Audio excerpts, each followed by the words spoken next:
यमराज, मैं तो सुने रही कि तोर चित्रगुप्त और तोर दूत मन ले आते, लेकिन ते तो सुया मांगे। बालक, तोर अच्छा कर्म खातिर में आए हो लेहे बर तोला। नीले में कोई ला लेहे नहीं जाओ, मोर चित्रगुप्त मन लेहे जाते। यमराज, तोर दुनिया में दिखा था कौन का नहीं करत ही। मैं एक थी तोला गिन के बताऊं, और तोर भगवान के बनाए दुनिया में माटी के इंसान सब ले बताऊं। बालक, तोर अच्छा आयु रिश्ते कर खातिर तोला में लेहे बर आए। नीले मोर चित्रगुप्त मन आते और लेके जाते। तोर अच्छा कर्म अनुसार मैं तोला लेहे बर आए।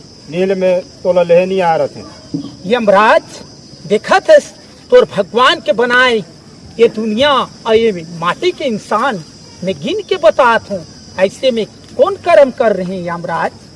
ते बहुत अच्छा कर्म कर रहे थे, कर खातिर तोला लेहे बर आए हो। नील में कोई ला लेहे नहीं आओ, मोर जमदूत मन जाते। ठीक है यमराज, तोरे माटी के इंसान का कर्म करे है तेला में।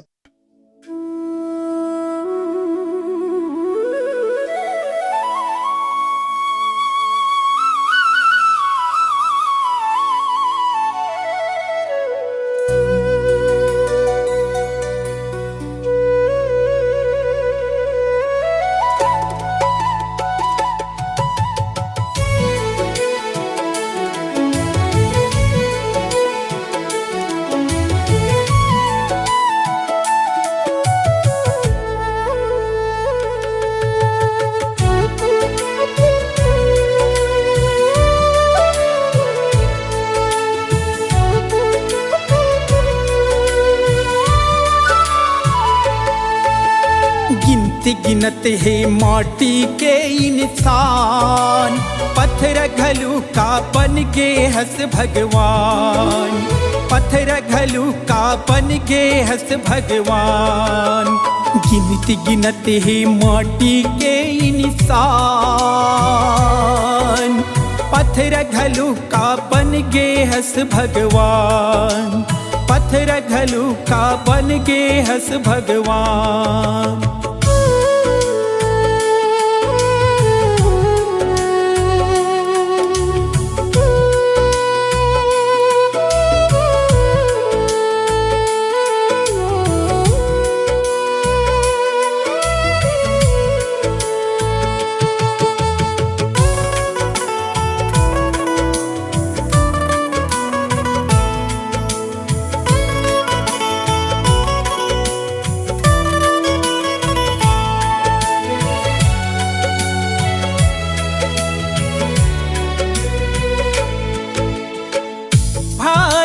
भाई पर का बजरती है, सुनता बहिनी पर आगी बरती है।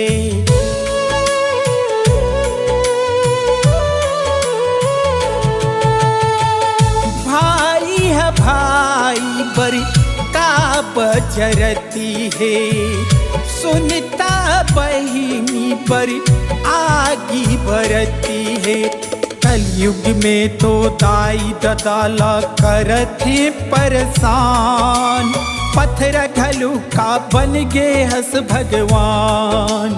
पत्थर घलू का बन गे हंस भगवान।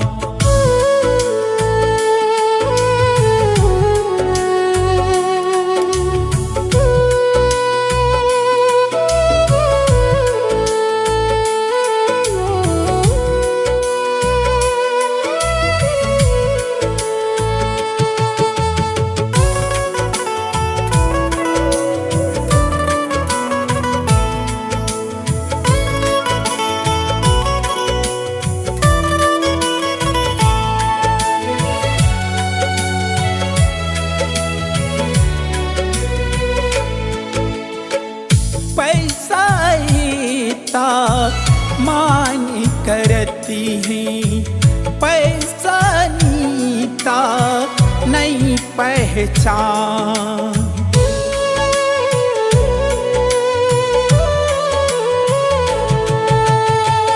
पैसा ता मान करती है, पैसा नीता नहीं पहचान।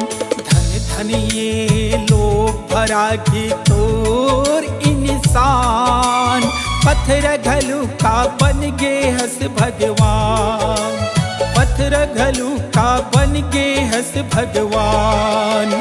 गिनती गिनत ही माटी के इंसान, पत्थर घलू का बन गे हस भगवान, पत्थर घलू का बन गे हस भगवान, पत्थर घलू का बन गे हस भगवान, पत्थर घलू का बन गे हस भगवान।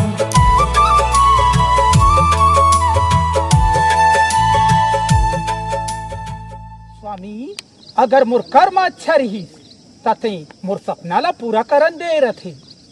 बालक, अगर ते चाहत हस ता तोला मैं देत हूँ, जा ते अपन अनुसार ते कुछ भी कर सकत हस। धन्यवाद यमराज।